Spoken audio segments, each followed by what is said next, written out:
Hello and welcome to the Inside Intelligence webinar series, brought to you by the Master of Science in Intelligence Analysis program and the Johns Hopkins University Office of Advanced Academic Programs.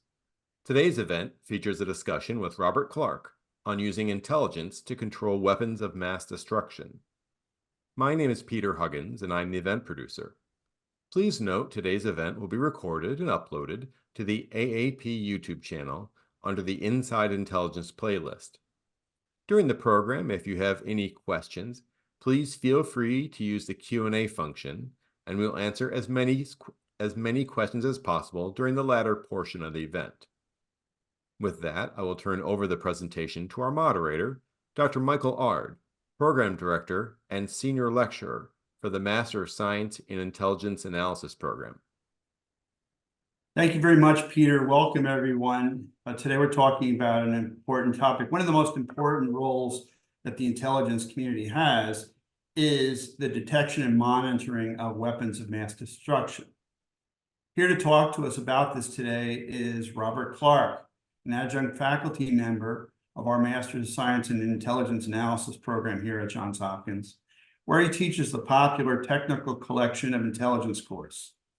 He previously was a faculty member of the Director of National Intelligence Community Officers course and course director of the DNI's Introduction to the Intelligence Community course. Bob served as a U.S. Air Force electronics warfare officer and intelligence officer, retiring with the rank of lieutenant colonel. At CIA, he was a senior analyst and group chief. He subsequently became the founder, president, and CEO of the Scientific and Technical Analysis Corporation. Bob is the author of Intelligence Analysis, a Target-Centric Approach, which he is, I believe, working on his 8th edition now. Also, the Technical Collection of Intelligence and Intelligence Collection. He is co-author with Dr. William Mitchell of Target-Centric Network Modeling and Deception, Counterintelligence and Counterdeception. He's also a co-editor with Mark Lowenthal of Intelligence Collection, The 5 Disciplines. Bob's newest book is The Road to Geospatial Intelligence, The Story of GEOINT, and this was published in 2020. He holds a BS from MIT, a PhD in electrical engineering from the University of Illinois, and a JD from George Washington University. He's also a member of the Virginia State Bar and the U.S. Patent and Trademark Bar. Bob, welcome to our program today. Thanks for joining us to talk to us. Thank you, Michael. I'll go ahead and share a screen here and get today's topic is about what the customer is trying to do and what the customer needs. And in the case of weapons of mass destruction, that can range from a national policymaker as a customer to a disaster response team. But they all have some common things that they're trying to do. One or more of these, starting with preventing proliferation of weapons of mass destruction. And intelligence has a lot of roles in that, particularly trying to provide horizon scanning, early warning that a country's about to develop WMD. Then, if you can't prevent and the WMD appears, governments try to roll it back to get the country to just get rid of it. That's not easy to do, but it has been done. There you need to know, if you're the customer, what the incentives are. What is it going to take to get a country to just abandon something they've developed? If that fails, you can't roll it back, you try to deter its use. Another one, that can be easier to do. We'll get into some cases of that. But there again, you want to know what incentives and disincentives does the customer need to know about that would help in deterring use. And if all else fails and a weapon gets used, then a whole lot of questions start to come up. What happened and why? Who did it? How much damage? What are the survivors doing? And generally, but lots of questions. In all of that, though, if you're the intelligence officer, you have two big problems. First, there are treaties covering most aspects of weapons of mass destruction. International treaties that we all have agreed to. What that means as an analyst is if you're in this business, you're going to deal with denial and deception. And you have to keep that in mind constantly. The second problem you have is that the facilities involved are all dual use. Nuclear facilities can produce power or they can produce fissile material. Or both. Chemical plants can produce pesticides, fertilizer, or poison gas. Biological facilities can produce pharmaceuticals, vaccines, or bioorganisms. And you have a plausible cover for anything you're doing as a result. With that as an introduction, let's look at some examples of all three: prevention, rollback, and deterrence, and the intelligence challenges that weapons of mass destruction pose. In December of 1995, the Indian government started preparation for its a weapons test, nuclear weapons test at Pokhran, their test facility in the western Indian desert. And our overhead imagery caught the process as they were getting ready. And the US ambassador to New Delhi went in to the leaders and said, "Look, guys, we know you're about to test a nuclear weapon, don't do it." And they said, "Well, what makes you think we're going to produce a nuclear weapon?" So the ambassador showed them our overhead imagery, the test preparations at the site, what was going on, and it was successful for a while.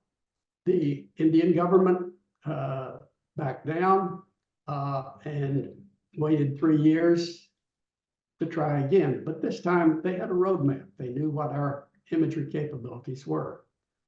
So they ran a very good deception. They deceived imagery by doing their work at night.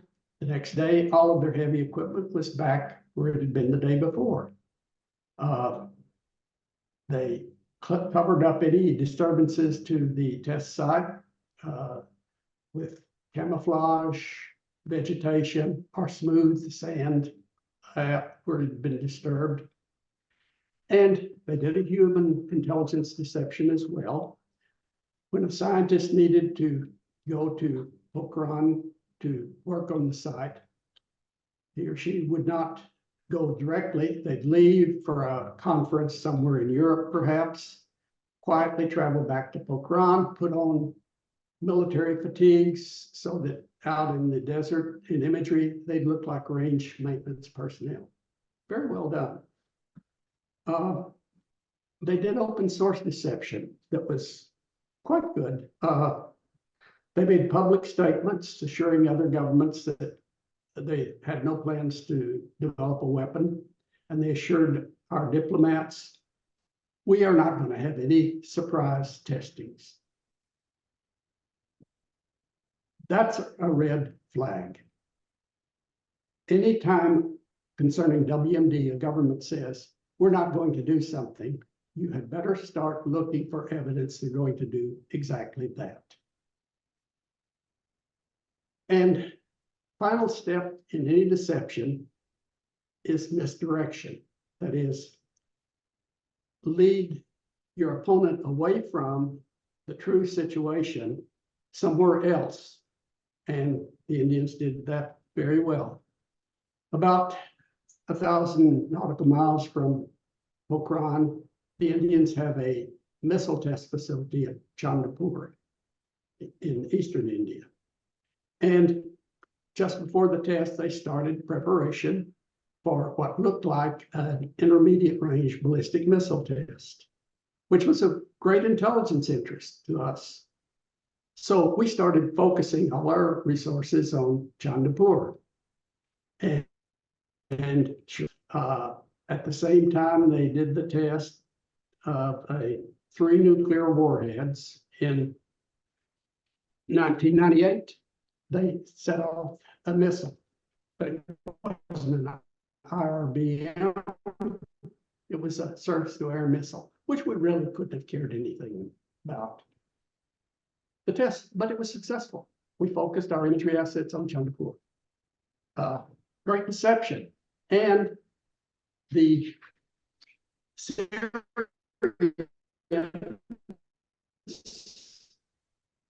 learned a lot. They tried their own deception. It didn't turn out quite as well. They were planning to build a nuclear reactor copied on North Korea's Yongbyon reactor to produce weapons material near the town of Al-Kibar in Syria. And they knew that in imagery, we'd be able to determine that was a copy of the Yongbyon reactor. So they carefully covered it up. The reactor itself was partially buried under a roof, and around it, they built this fortress.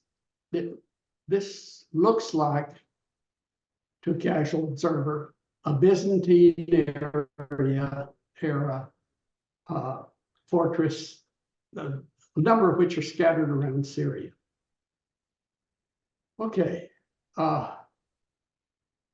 you have to wonder, though, what were they thinking? You think our imagery analysts aren't going to notice this thing is being built, or that they're not going to, if they spot it, go back and check and find out when it was built and figure out the Syrians are building a Byzantine era fortress in the 21st century? Well, that's the opposite of misdirection. It's saying, hey, take a look at me. And we did. And the Israelis did, with their very good human and cyber capabilities. At the time, the head of the Syrian Atomic Energy Agency was a man named Ibrahim Othman. And Othman had a residence in Vienna, Austria.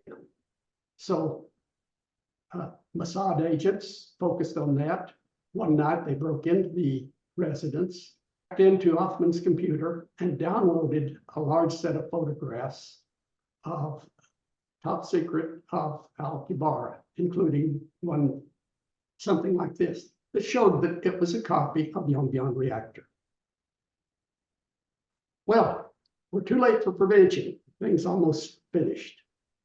So it's time for rollback.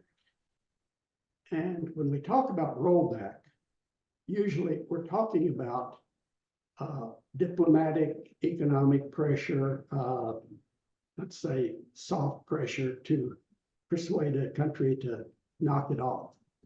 But here you have the Israelis involved, and they are more inclined to direct action. So their version of rollback was on September 5th of 2007, that night, 10 Israeli F-15s took off from various airports in Israel, headed to Al-Kibar, dropped 17 tons of high precision munitions on the site, and totally destroyed the building. Okay, that's rollback Israeli style. Now, you have a different type of intelligence question when you're in international negotiations. And this is a prevention scenario. We started negotiating, we and the Europeans and some others, negotiating with Iran back in 2015 on cutting off their plans to build nuclear equipped missiles. And we focused on two things. And we want the agreement to say no enriched uranium-235, no plutonium production. And the Iranians kept saying, why are you focused on that? Because even if we had fissile material, there's a long process here to getting that material into a weapon, into a warhead, and then making it to a missile. And we don't know how to do those things. That may be true, but it's a specious argument because we couldn't monitor those steps reliably. We could reliably tell if they were producing either U-235 enriched or plutonium. So the final agreement provided that, and in effect, cut off every step the rest of the way. The point here, your customer, the negotiator, has to know what you can and can't do in WMD negotiations. Before we leave nuclear weapons and move on, let's talk about the big disadvantage of a nuclear weapon. They sit at the top of the escalation ladder. So their chief value is in the threat that you'll use them. Once you've used them, their value is mostly gone. What are you going to do now?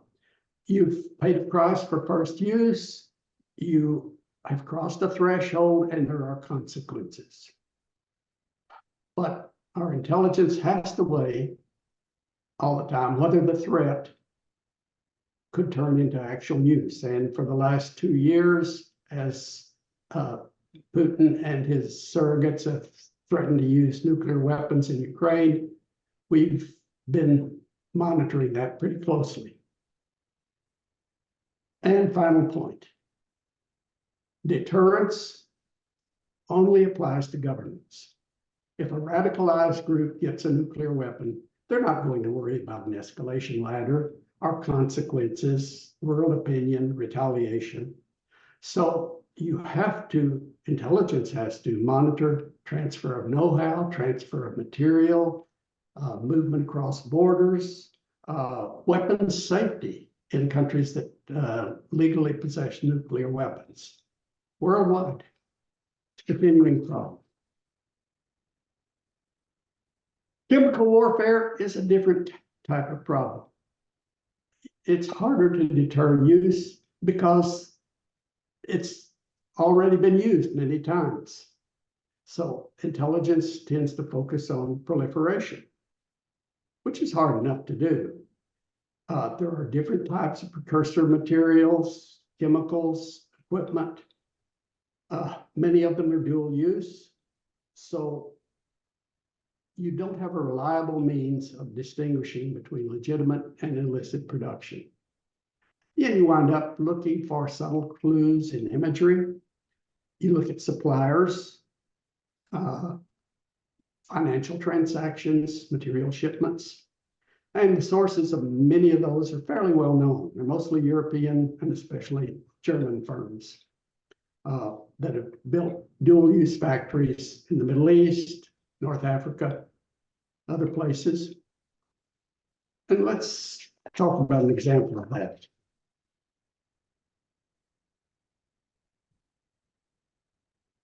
Another key in analysis for nuclear weapons and chemical weapons, especially, you have to have a model in mind of what a plant looks like, what the processes are, what the facility looks like, what the feedstocks look like for legal use and for illicit use.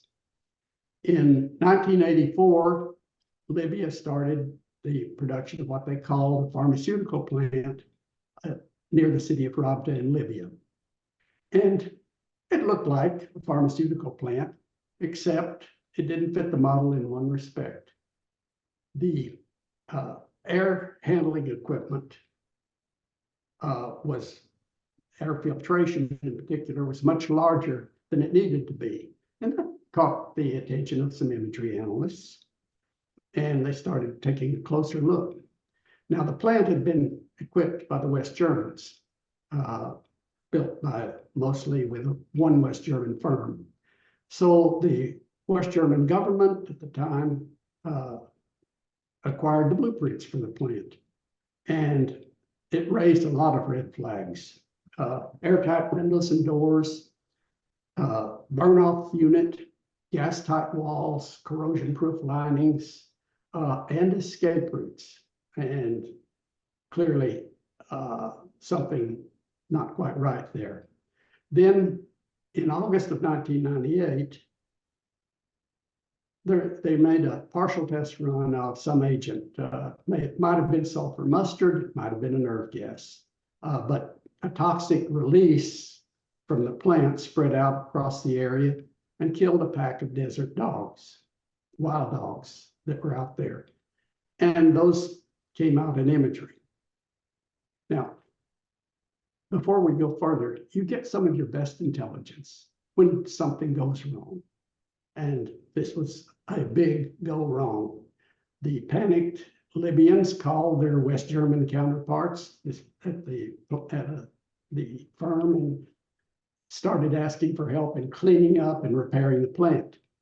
And they made it clear in the conversation, which we intercepted, that the West Germans were as aware of what the plant was for as the Libyans were. So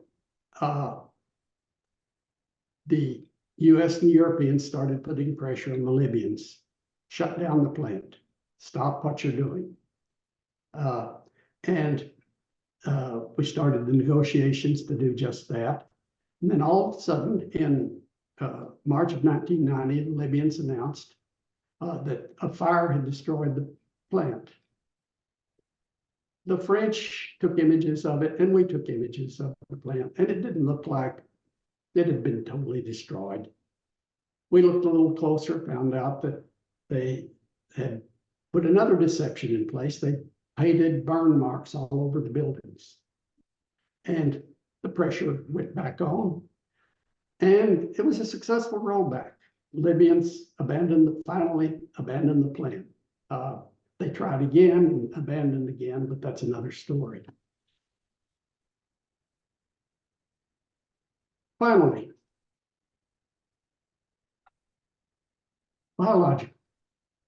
There's no first use issue here.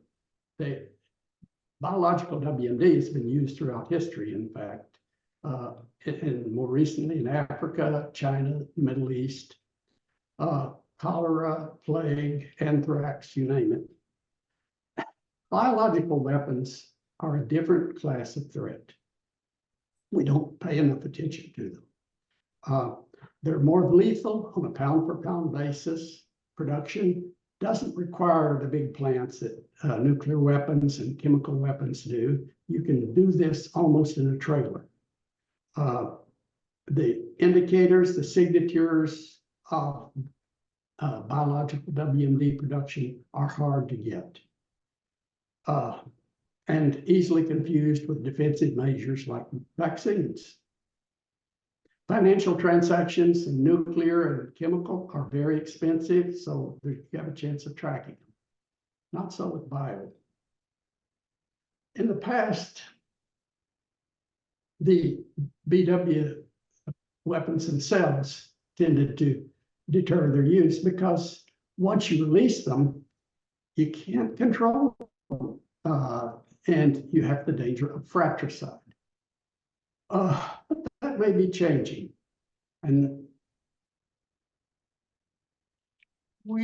researchers long ago were able to sequence DNA, and more recently, they've been able to create new DNA using a device called CRISPR. They moved into synthesis of DNA, 2001, synthesized the polio virus. 2005, I believe it was, they synthesized the 1918 influenza virus, which was responsible for the deadliest pandemic in history, 500 million infected, 30 million killed. And CRISPR is available, readily available to, well, not anyone, but terrorists could get a hold of it. And the result that it soon may become feasible to create designer viruses and designer genes that can be targeted, which is really getting down into the skin.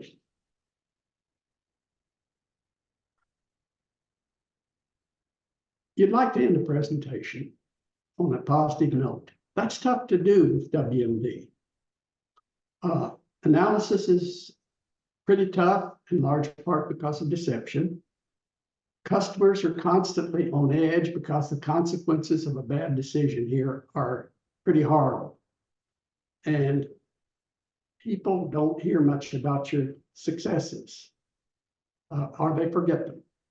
But they'll remember if you do a miscall like we did in 2002 on Iraq's weapons of mass destruction.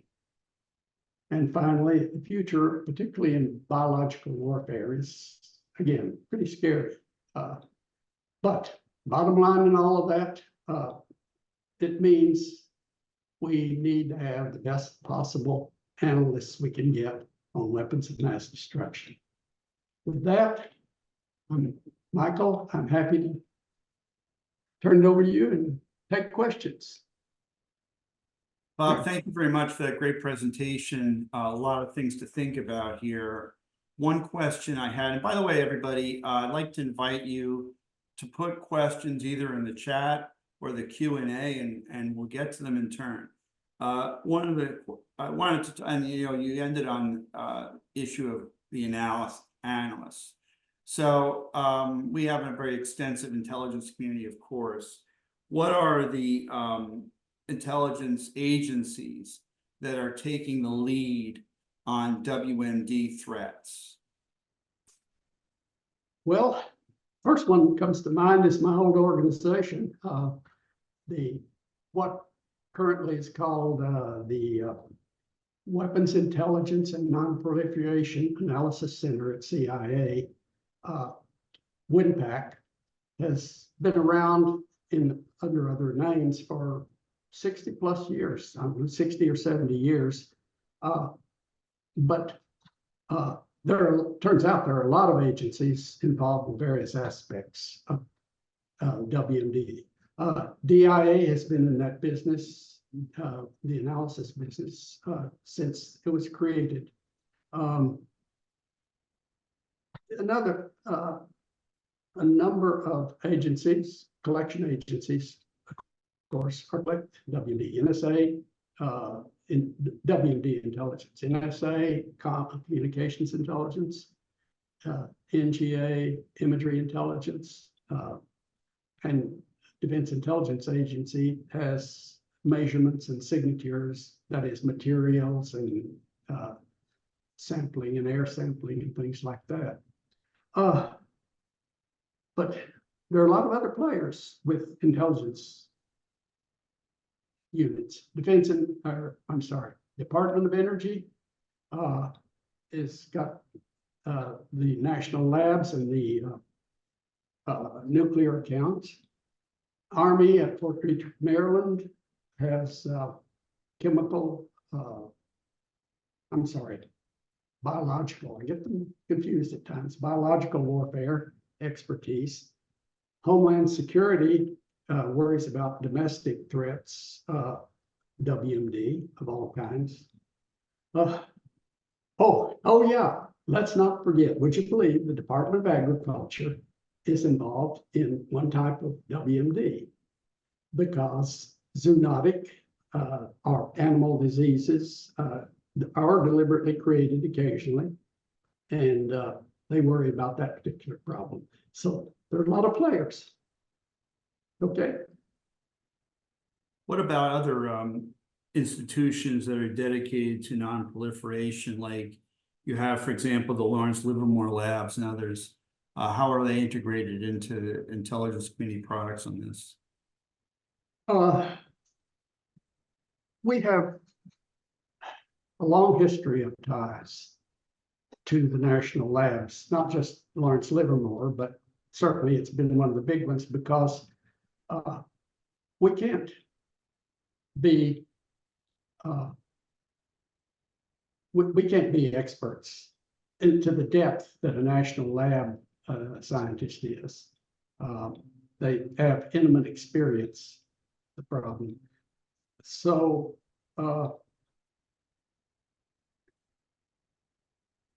we turn to them, have for ever since the 1940s for help on the intelligence issue that they're expert in. And I guess that's it. They're the place we go for specialized technical support for proliferation monitoring because they're very good at that. So, okay. What do you see as the other challenges? We have legal program. I mean, there's programs that are, the countries have legal programs, right? They have legal WMD programs such as nuclear nuclear weapon states. What about monitoring those programs? And what do you see as the difference in the challenge between monitoring that and then sort of the illegal programs that you discussed? Okay. With the legal programs, well, there are two things that come to mind. First, we're always concerned about the security of another country's programs, especially nuclear programs, Russia and China, and their internal security, their ability to control their weapons. So, and we don't have necessarily have good visibility into that area. What currently is a great worry is intent to use in part of Russia.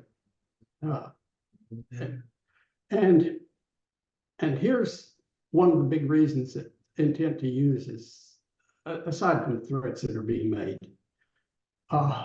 we worry about Vladimir Putin's health. Now that seems strange. What's that have to do with nuclear weapons? Historically, when a world leader knows he's only got a short time left to live, he is very likely, and I'm not saying Putin does, but if that's the case, he is very likely to do something really what we would think of as crazy. World leaders have occasionally done something. I think perhaps they want to cement their legacy, but for whatever reason, the risk grows higher when you know that the world leader is about to pass away. So those are two of the big ones I can think of. There may be others. Okay, what?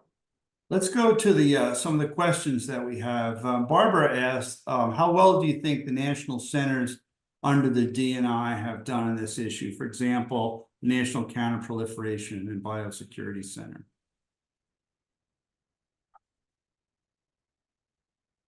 I don't have good current knowledge of what they're doing. Generally, with the information they have, let's say,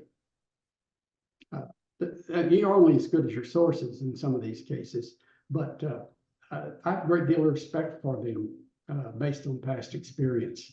I think with the info they have to work with, they do a pretty good job.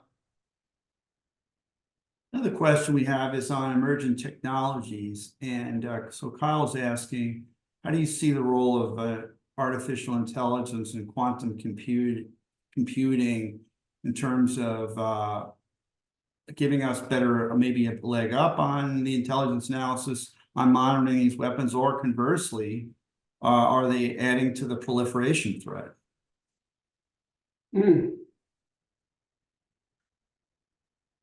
I've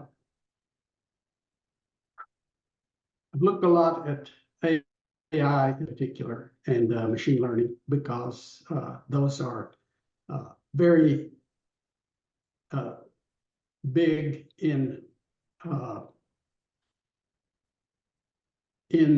changing the way the analyst environment works.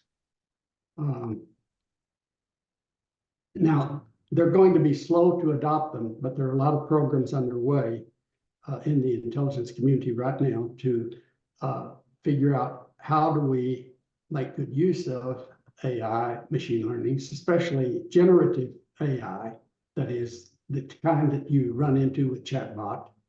I'm not going to touch on general AI, which is human level artificial intelligence, because one, that's a few years away. Two, we don't really know what it will do when it gets here. And as far as it's going, AIs and robotics especially are going to change the routine conflict game. They already are changing it in Ukraine, I think, and will continue to, but that's not WMD. So at least not for the present. Okay. Let's talk about the diplomatic impact of some of our consequences. I mean, you mentioned the India case, which of course was a big one. What do you see as the diplomatic consequences of the deceptive nuclear tendencies? Maybe the case of India or others that you can think of. The diplomatic consequences of the whole deception aspect of it. I would think that we've seen that probably with the Indians and the Pakistanis and others. Well, it's just something, if you're in this particular business, you work with, you live with, you expect. We're going to deal with deception in diplomacy and pretty much any type of collection. There are a large number of techniques that we've practiced and developed over the years to detect deception. Mostly, though, you just have to look for it and constantly keep in mind that it could be happening. And analysts just find that hard to do at times. They blithely go along and make a conclusion based on what they're seeing, not realizing perhaps some of that may be deliberately fed to you to mislead you. That's about all I can. When I was reading the question, I was thinking about too that there's a lot of incentives not to proliferate, right? Yeah. Because, I mean, let's face it, the signatories of these conventions are a long list, and a lot of countries have abandoned their programs so that they got more diplomatic gain from that. You make a good point that I should have stressed. Is the disincentives that are out there. World public opinion, we tend to think, is downplayed, but when a lot of governments get together and are pretty unhappy with a country for developing WMD, that has a cumulative effect. Yeah. So again, that does not apply to the rogue groups, non-state groups. They're a different category completely. Right. But there is some hope to get some in terms of rollback, to use diplomatic pressure and other means, and we've seen instances of that having worked. Let's talk about, you mentioned this toward the end, about the importance of getting great analysts to work on this topic, and of course you're right. What do you see as the best the ideal background for analysts on these issues? Let's say what type of things you think that they should be studying. Well, to get in, based on my experience, you have to bring some technical smarts to the area.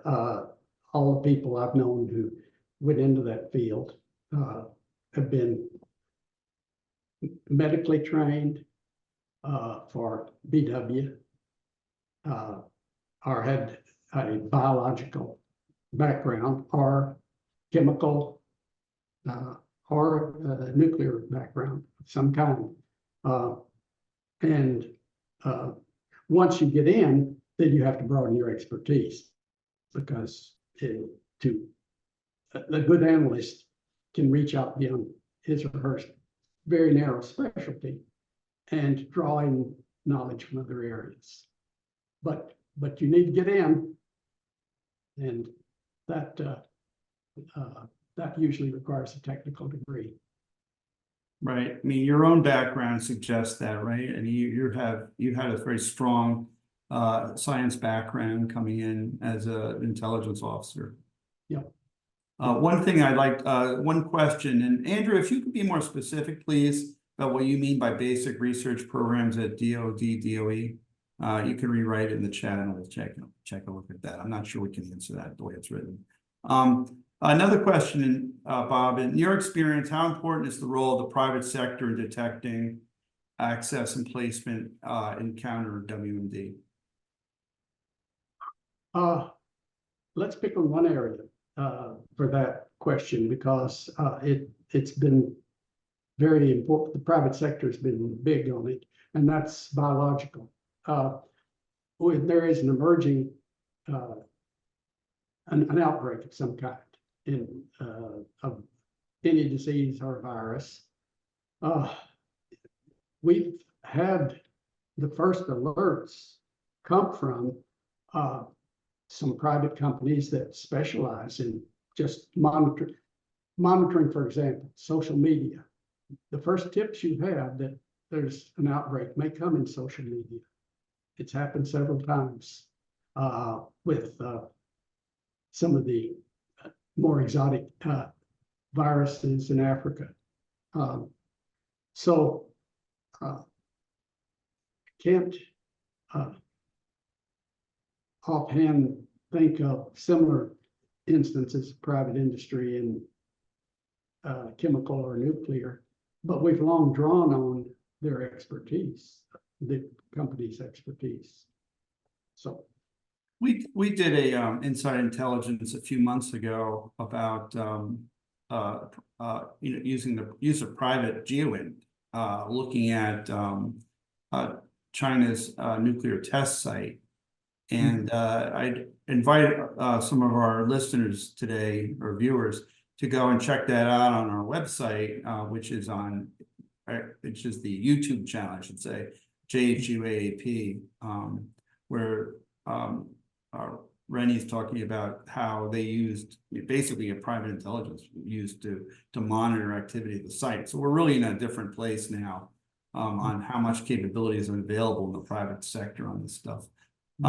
We had a couple of questions about tactical nuclear weapons, and in terms of monitoring the deployment of tactical nuclear weapons and the difference in using them in terms of what might be considered a first strike. Can you comment on that? Historically, that's tough if it's a mobile weapon, because mobile, they're made mobile for a reason. They can move, they can get undercover, move to other points. You're talking about, for instance, tactical missile units. When I think historically we've had a problem locating those during the when we were hunting Scud missiles in Iraq way back years ago, we didn't do that well, and missed a lot of them and hit some dummy units. And of course, that's another level of deception that you have to deal with. Increasingly you're seeing dummy missile units, dummy artillery units in Ukraine. That's a fairly common problem to deal with. So I'm kind of dodging that question because I don't have a good answer. It's not been an easy job historically. And this has essentially been, I mean, North Korea's deployment, is it not? I mean, they've used mobile launchers for their ICBM, their nuclear capable missiles, I mean. Well, yeah, you pretty much have to. If a missile is in a silo these days, it's very likely to be a target because it can't move. So it's a different problem than dealing with mobile missiles. Yeah. A few more questions, thanks. Russia and the chemical weapons program. Now they're signatories to the Chemical Weapons Convention, but they also use what you could call chemical weapons against dissidents and critics. How does this suggest their potential use for chemical weapons, say, against broader targets or even in war? Well, there have been reports of them using what the Ukrainians call chemical weapons in Ukraine. Now, they're not lethal chemical weapons. So you're treading a fine line there. If they don't kill a person, are they still a chemical weapon? And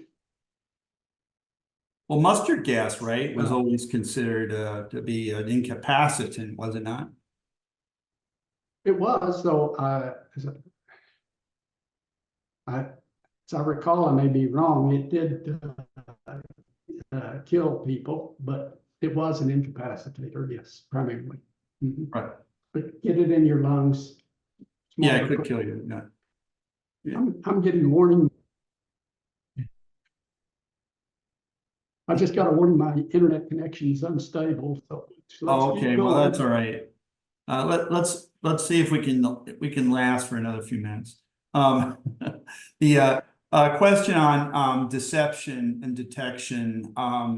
What did in terms of Jim asked about when he was a nuclear analyst in North Korea. He got the impression they were doing a lot of deception, but when trying to sell a particular narrative other than you don't know what we're doing by laying a lot of contradictory false trails. So was that a specific technique of the North Koreans to just sell a narrative? Well, yeah, they're very I wouldn't say good, but very persistent and prolific at selling the narrative that they're a threat because they feel threatened. Their attitude is that they're still at war with South Korea officially.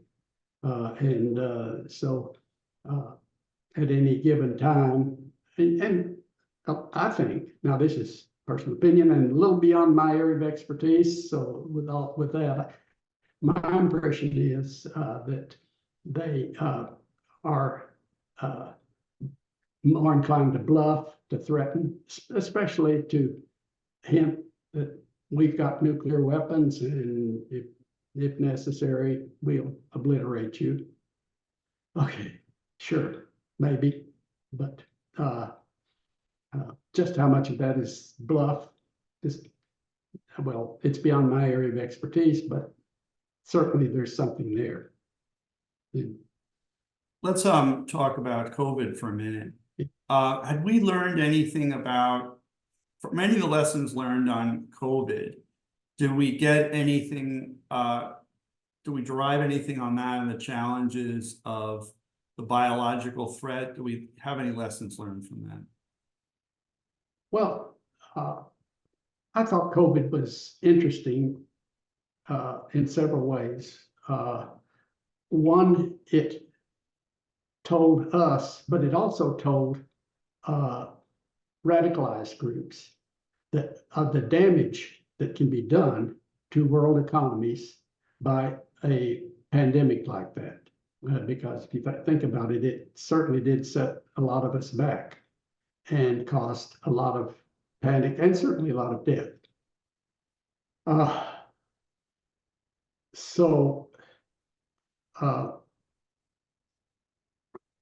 Now that what I think happens as a result is there's more interest among non-state groups in what can we do with biological weapons. That's my view. Now, the origins of COVID, I'm not going to go there. That's controversial. And there are two different stories, at least, maybe several, about that issue. Well, at least from our point of view, there seems to be awareness raising on, okay, well, we can see what something like this could do, and that probably would help us to develop more countermeasures and more effective monitoring. Mm-hmm.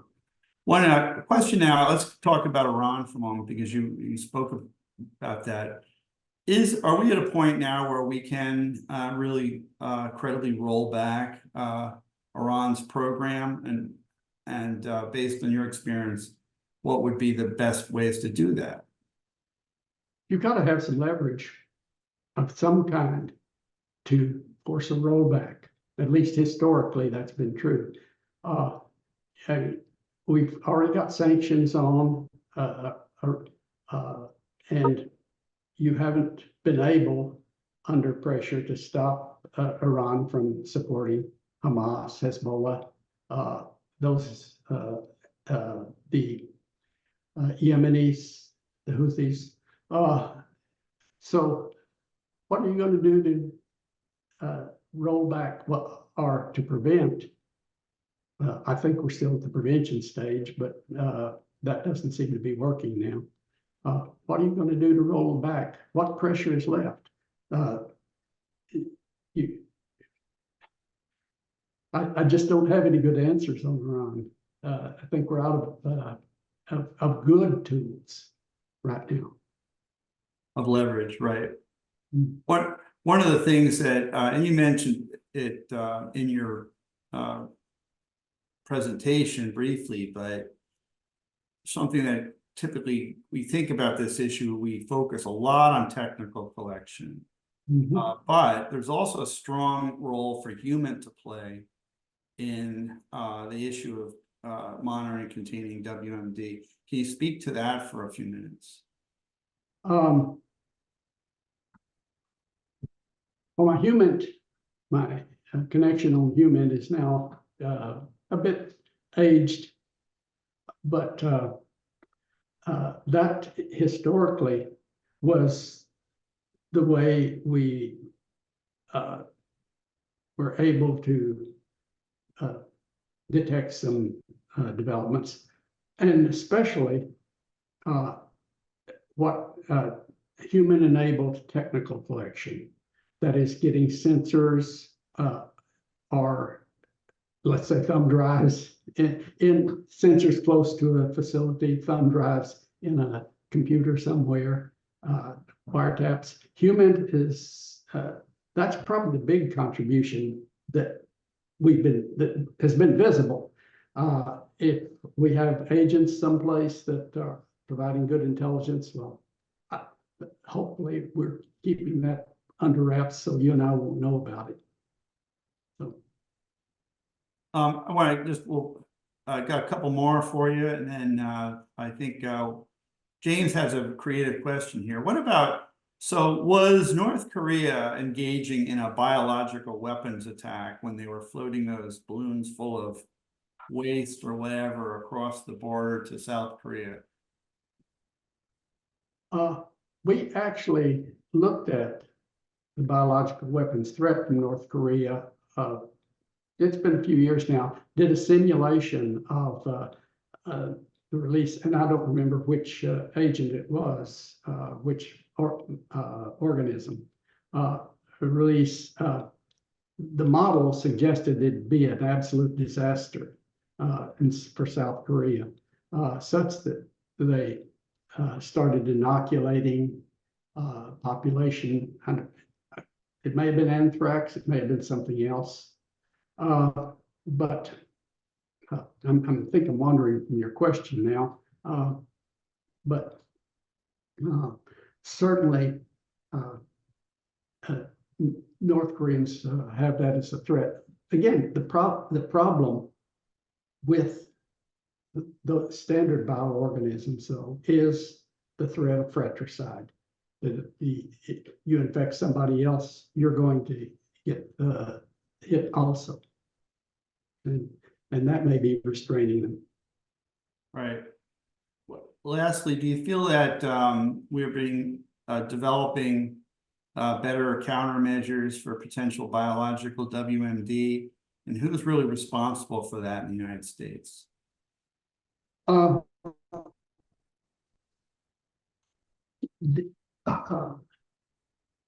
The intelligence community has spent a lot of effort on that particular issue of developing ways to detect biological WMD.